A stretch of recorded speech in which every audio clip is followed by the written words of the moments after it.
Well, I'm so excited about what I'm seeing around here. This is what we used to know in the 70s and the 80s, the Tongia system, a variant of agroforestry, in which case you allow the local people, the indigenous people, to partake in the process of forest production, forest protection. And so it's a win-win thing.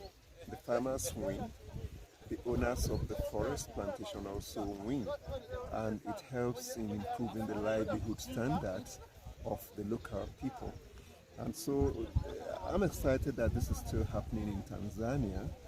We don't have much of it again in West Africa, particularly from Nigeria, where I come from. And I'm taking this back home. This is a system that used to work. It is still working in Tanzania, and I want it to be replicated back in Nigeria and possibly in other parts of West Africa. How do you think women can be included on the conservation of forest?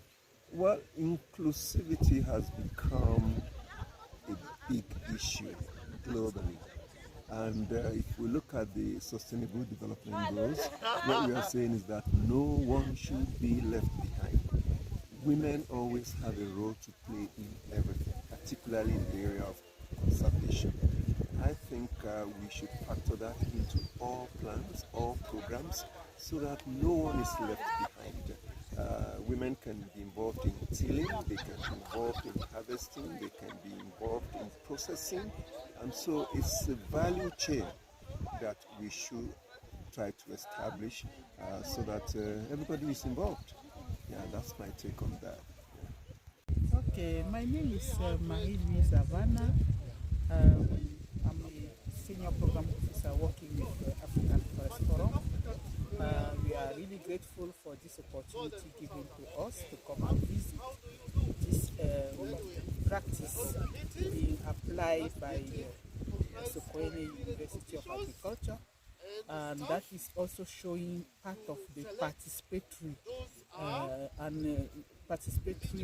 management of natural resources, and here bringing community to not only contribute in the management of this plantation, but also gaining in terms of producing crops from themselves and participating fully in the whole process. This also gives them type of ownership and even responsibility in terms of conserving this space, because they know also they are benefiting from it. The Tongia system being practiced here is a known system, but initially it was like a system put in place to oblige community to be part of the system. But now the system has been modified here and elsewhere to make it a win-win situation between the community participating and also the owner of the plantation who is here, the Suzana University of Agriculture. So by doing this, there is that sign of ownership. There is that sign of contributing also for them, contributing to the conservation and to the management, and also gaining foods and firewood and other products. They can also be getting some non-timber forest products from the areas, and all those things make them feel like part of the system. So I think it's a very good system, and it's a cost-effective approach to really manage forest in an area surrounded by population who do not have land, access to land. If they have their own land, good, but if they are also depending on the same land, then this is a really cost-effective approach for them to be getting product, food, and also other timber and non-timber forest products from the area, while contributing to the management of the area. So I think it could be advisable, but as we say, you always at any time see how to improve it. And one thing, and as people were asking, some of the colleagues who participated in this training were asking, why not also bringing and introducing indigenous species? This can also be an approach for them to value the indigenous species, to also contributing to conserve these indigenous species and within such plantations. So yes, I think another step, not only depending, because we always know the reason being given is that these exotic species are already well known in terms of silvicultural practices, how to manage them. But we as a training and research institution, we have also to see how to bring on board these indigenous species, do research on them, and also provide advice on how they could be managed in plantation and conserved in plantations.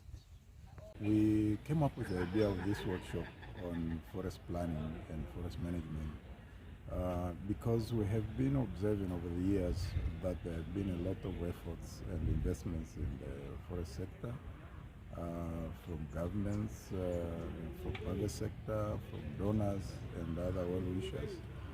But the problems continue to increase. Much as we have some relief in a few areas, in a large context the problems continue to increase. And previous efforts or the current efforts continue to place emphasis on things which are called soft areas, like issues of governance, issues of policy and the like. But we thought that we should just look at exactly how are we planning issues in forestry. Because we couldn't be making a lot of efforts trying to polish something which is based on a flawed foundation. So we carried out studies in several countries to look at the planning processes in various forest types, be it the woodlands, the plantations, the rainforests, and even in the more open areas like in the Sahelian countries. And in all of them, what came out quite clearly is that in planning, the way it's done, has a lot of flaws. Many countries are not adhering to long-term forest plans as it was in the past. Some of them are operating on cash budgets, and we know that investments in areas like forests where the forests take a long time to mature, and even in the wood industry itself, you need to be sure or to be certain about the sustainability of that investment in the long term. Now, if you cannot secure that, then you run into problems of losing the investment. So we really delved into this issue to make sure that at least we bring some information that can provide a little bit of a relief even to the investors, so that if we fine-tune our plans, we might be able to take into account some of these risks and uncertainties. My recommendation from this training workshop, may I request that the communities, especially the forest-dependent communities, to be very, very cooperative whenever we sit with them and request their views in terms of planning for sustainable forestry management.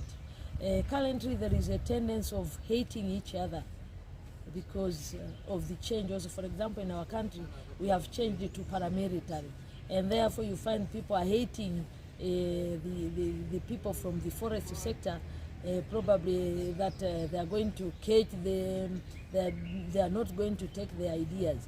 But no, let us collaborate, the forestry sector, but also the grassroots, especially the communities. Whenever we plan, let us plan it properly, in openness, but also we have plans which can be implemented to ensure that we attain our goal, or we attain our agenda on making our forest resources sustainably across Africa. And we should ensure that whenever we plan, let us plan having a sense that these forest resources should be available today, tomorrow, and for the future generation.